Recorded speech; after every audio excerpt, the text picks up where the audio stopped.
Lawyers Association board member Harmeet Dhillon and liberal radio host Ethan Berman. Harmeet, let me start with you. It's clear Nancy Pelosi, she understands political history. She also understands that there are indeed a lot of people in this country who believe that there has been presidential harassment, and this just might stoke those feelings even more. Well, Charles, it pains me to say this, but Nancy Pelosi is actually very correct on this matter, and she's showing very good maturity and judgment on the part of the Democratic Party by not plunging their party, much less this nation, into impeachment when there is no evidence to support it, when the people don't want it, when even her own body, only about 8% of them want it, and those are the extremists. So it's her job to guide through the center, and she's doing that and doing it well. Although, Ethan, overnight we saw of the Democrats running for president, I think the count went from 7 to at least 10 or 11 who are now calling for impeachment. I guess she kind of dissed them, saying, hey, listen, I hear where you're coming from, but you're not going to move me.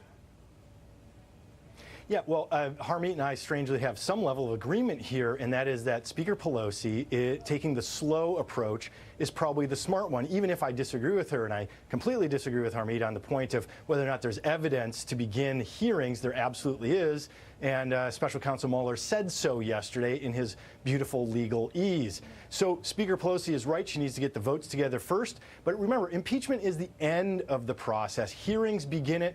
Let's begin the hearing. Let's get the tax return documents that haven't been turned over, that are being blocked, that people are not complying with subpoenas. Let's start seeing what the obstruction evidence looks like underneath. But the hearings must begin, and that's what Chairman Nadler is going to do. Yeah, well, he can't be impeached over the tax return, so that's kind of silly. If the Democrats want to have a sideshow over that, they can. But their job, as Nancy Pelosi said, is to get legislation accomplished for the American people. They're not doing that. They're failing at that job. Also, Ethan, let me ask, a lot was put on the Mueller probe. The Democrats bet a lot on this, and they built up Mueller.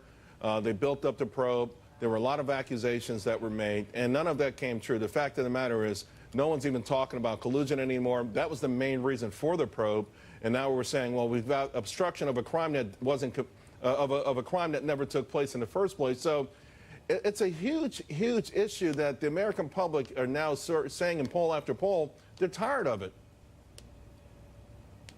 Well, Ethan? whether or not people are tired of it, there still are principles that are at play here. First off, there was conspiracy, right, maybe not but to let the me ask you about the principle. We had an investigation, and we got the results from that investigation. Yesterday, Mueller himself said, listen, the report, read the report. He stands by the report. He doesn't want to go before Congress. He's not going to add anything to it. More than 400 pages should tell the story. So is this really presidential harassment? Or is this really something that you think Congress should be going for? Yeah, absolutely. Congress should exercise their Article I powers.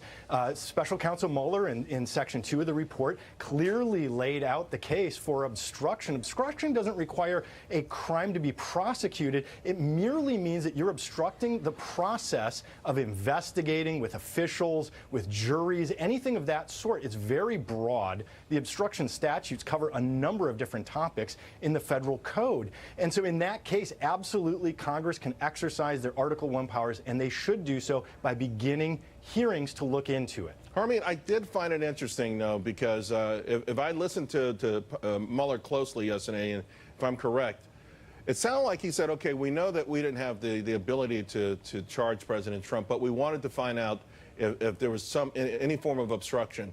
Let's listen to the soundbite. I want to share it with the audience, and then I want to ask you a question about this. Bound by that department policy. Charging the president with a crime was therefore not an option we could consider. If we had had confidence that the president clearly did not commit a crime, we would have said so. We would not reach a determination one way or the other about whether the president committed a crime. Harmeet, they knew they couldn't charge the president with a crime, but they investigated anyway. What I find interesting is that no one has been charged with obstruction. No one. I mean, isn't that pretty telling that no one has been charged with obstruction?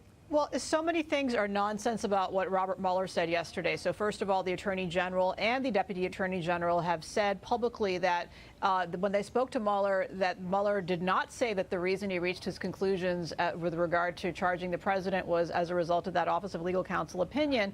And secondly, if that were the case, why would you take the job in the first place if you knew that the outcome was that you could never recommend anything? The reality is that he's turned the burden of proof on its head. He's really done a disservice to the concept of rule of law in this country, where everybody is presumed innocent until proven guilty, not guilty until a prosecutor, self-appointed, can declare as judge and jury whether they're innocent or not. And secondly, to your point with regard to obstruction, you're absolutely correct.